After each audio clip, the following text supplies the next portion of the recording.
mən bunlara nə deyim? Bax, mənə nə deyim? Ha, mən niyə qoymuş 5 dəqiqə çıx tutam? Qardaş, gəllə millətçəkdən qoylayırlar.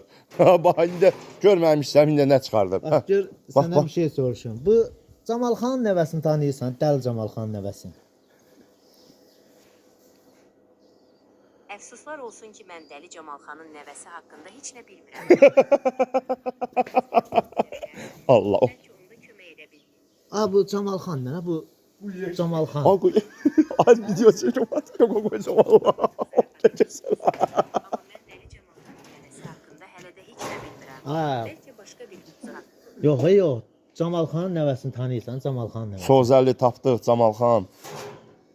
Bax, o gün soruşdum, dedin axı bilirəm. Yadıma gəlir, siz mənə Dəli Camal.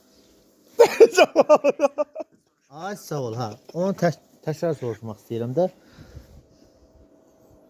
Dəli Camalxanın nəvəsi haqqında soruşmaq istəyirsinizsə, mən sizə yenə də deyə bilərəm ki, onun haqqında heç nə bilmirəm. Sənin babu yalança görürüm.